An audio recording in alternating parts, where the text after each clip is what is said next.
Hello दोस्तों, नमस्कार। स्वागत है आपका the advance agriculture YouTube channel पर। आज की इस वीडियो के माध्यम से हम बात करने वाले हैं सोयाबीन की फसल पर बुआई के समय कौन सी खाद डालें।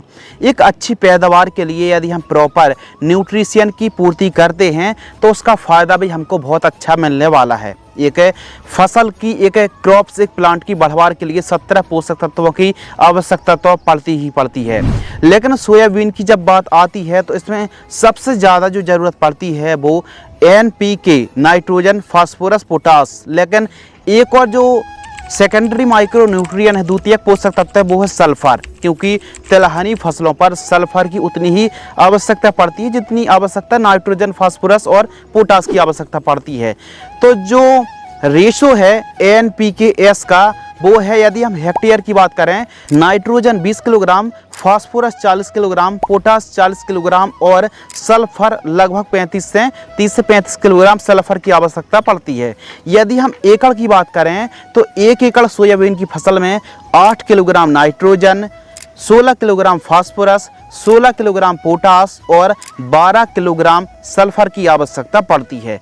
तो यह जो न्यूट्रिशन है, यदि हम बुआई के समय खाद की बात करें तो कौन सी खादों में यह तत्व पाए जाते हैं। यदि हम 8 किलोग्राम नाइट्रोजन की बात करें तो यूरिया 18 किलोग्राम से लेकर के 20 किलोग्राम यदि हम यूरिया का प्रयोग करते हैं तो 8 किलोग्राम नाइट्रोजन की पूर्ति हो जाएगी। यदि हम 16 किलोग्राम फास्फोरस की बात करें तो SSP single super phosphate 100 kilogram यदि हम प्रयोग करेंगे तो 16 किलोग्राम फास्फोरस उपलब्ध हो जाएगी। यदि हम 16% पोटास की बात करें तो MOP म्यूरेट ऑफ पोटास यदि हम 35 से 40 किलोग्राम 1 एकड़ में प्रयोग करते हैं तो आसानी से 16 किलोग्राम पोटास उपलब्ध हो जाएगी। यदि हम सल्फर की बात करें, 1 एकड़ में 12 किलोग्राम सल्फर हमको प्रयोग करनी है तो सल्फर SSP में भी उपलब्ध हो जाता है। यदि आप SSP 100 किलोग्राम प्रयोग कर रहे हैं तो बड़े आराम से 12 किलोग्राम या फिर इससे भी ज़्यादा आपको सल्फर मिलने वाली है।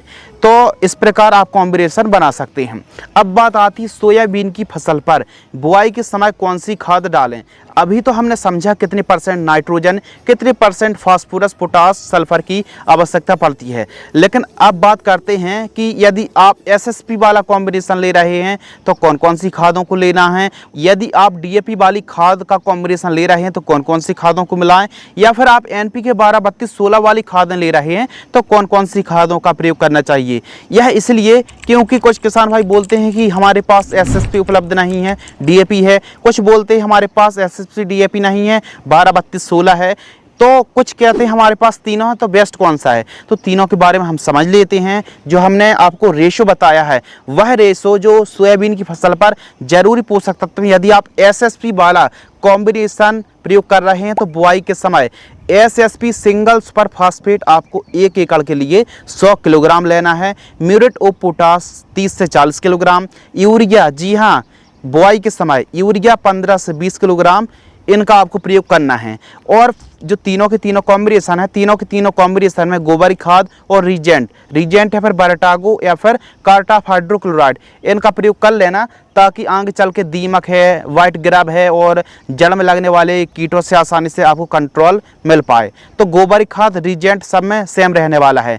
तो यह कॉम्बिनेशन प्रति एकड़ की दर से प्रयोग करना है। इसमें नाइट्रोजन भी है, फास्फोरस भी है, पोटास भी है, सल्फर भी है। अब SSP में कैल्शियम की मात्रा होती है दोस्तों, और कुछ में जिंक रहती है तो कुछ में बोरॉन रहती है। SSP की बात कर रहे हैं।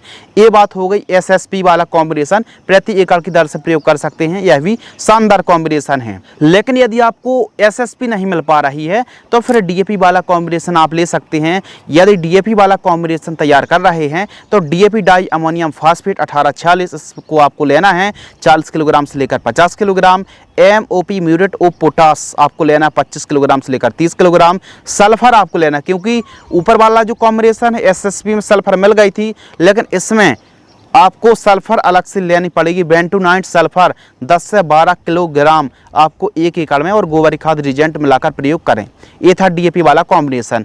यदि NPK 12-32-16 वाला कॉम्बिनेशन तैयार कर रहे हैं, NPK 12-32-16 60 किलोग्राम से लेकर के 70 किलोग्राम 1 एकड़ में, सल्फर 10 से 12 किलोग्राम। अब NPK 12-32-16 में नाइट्रोजन 12%, फास्फोरस 32% और पोटास की जो मात्रा है वो 16% पाई जाती है।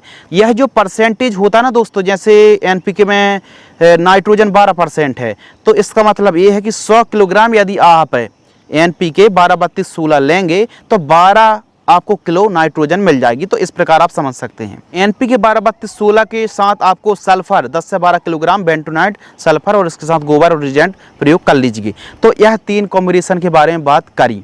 तो सबसे बेस्ट वाला यदि जो कॉम्बिनेशन के बारे में बात करें जो कि सस्ता भी हो और अच्छा भी हो, तो नंबर 1 पर जो कॉम्बिनेशन एसएसपी वाला, जो कि काफ़ी अच्छे पोषक तत्व और सस्ते में आपको मौजूद उपलब्ध होने वाले हैं। 1 एकड़ में 1800 रुपये के आसपास का, 1800 रुपये, 2000 रुपये, 2200 रुपये के आसपास का खर्च आने वाला है। डीएपी वाला भी बेस्ट है, लेकिन एसएसपी वाला ज़्यादा प्रेफर हम करेंगे और उसके बाद डीएपी वाला।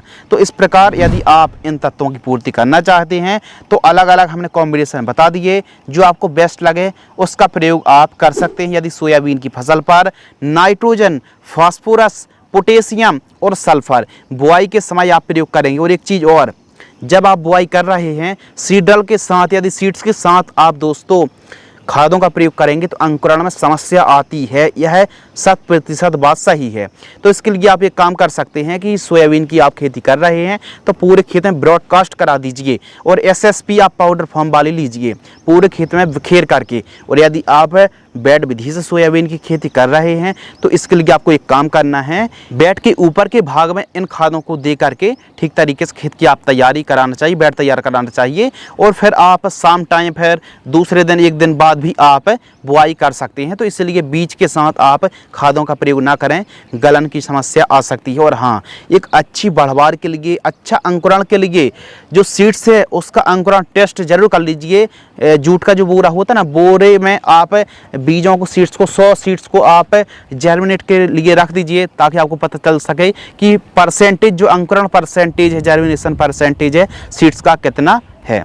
तो इस प्रकार बुआई के समय इन खादों को दोस्तों आप प्रयोग करेंगे तो नाइट्रोजन बढ़वार के लिए काफ़ी अच्छी हेल्प करती है। फास्फोरस जड़ की बात कर लें, पोटास की बात कर लें तो फलियों में अच्छे दानों का विकास होगा। और सल्फर जो है वो प्रोटीन की मात्रा बढ़ाने में, तेल की मात्रा बढ़ाने के लिए, क्लोरोफिल को और ज़्यादा इंक्रीज करने के लिए काफ़ी ज़्यादा हेल्प करता है। तो इन तत्वों की पूर्ति, क्योंकि वैसे भी सोयाबीन की फसल दोस्तों आपको बता दें कि यह एक ऐसी फसल है जो कि ऑटोमेटिक हमारे एनवायरनमेंट से, हमारी सॉइल से, मिट्टी से ऑटोमेटिक नाइट्रोजन ग्रहण कर लेती है, क्योंकि इसकी गांठों में राइजोबियम की गांठें बनी हुई होती हैं। तो ऑटोमेटिक नाइट्रोजन ग्रहण कर लेती है, अपटेक कर लेती है। तो ज़्यादा ऊपर से फिर आप खड़ी फसल पर प्रयोग करेंगे यूरिया का या फिर अन्य फसलों का, तो उतना अच्छा आपको रिजल्ट मिलने वाला नहीं है।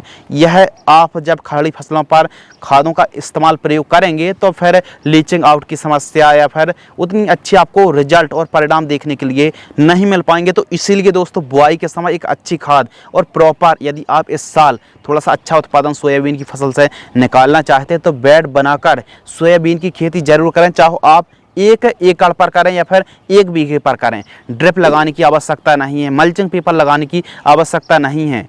वैसे आप चाहें तो ड्रिप लगा सकते हैं, लेकिन मल्चिंग पेपर लगाने की आवश्यकता नहीं है। और आपको यदि ड्रिप से खेती कर रहा है, यदि आप बेड विधि से खेती कर रहे हैं तो 18 से 20 इंच पर यदि आप सोयाबीन की बुआई करते हैं दोस्तों तो बहुत अच्छा आपको फ़ायदा मिलने वाला है। तो सोयाबीन की फसल पर एक अच्छी पैदावार के लिए अब देखिए 6 क्विंटल, 5, 6 क्विंटल, 7 क्विंटल एकड़ से उत्पादन निकालने के लिए बेसिक खाद का ही आप प्रयोग करेंगे, नॉर्मल खाद का प्रयोग करेंगे। हो सकता है गोबर की खाद के अलावा और कोई खादों का प्रयोग नहीं भी करेंगे तो फिर 5-6 क्विंटल तो एवरेज निकल ही आता है। लेकिन जब बात आती है ना 12 क्विंटल, 14 क्विंटल, 18 क्विंटल पैदावार निकालने के लिए, 15 क्विंटल पैदावार निकालने के लिए, तो हमको एनपीके की जो मात्रा है ना वो बुआई के समय अच्छी ही रखनी पड़ती है। इस बात को दोस्तों आप समझ लीजिए। तो इस प्रकार हमारे किसान भाई सोयाबीन की खेती करते समय, बुआई के समय इन खादों का इस्तेमाल कर सकते हैं। 3 कॉम्बिनेशन में से कोई भी एक कॉम्बिनेशन एसएसपी वाला ज़्यादा बेस्ट है।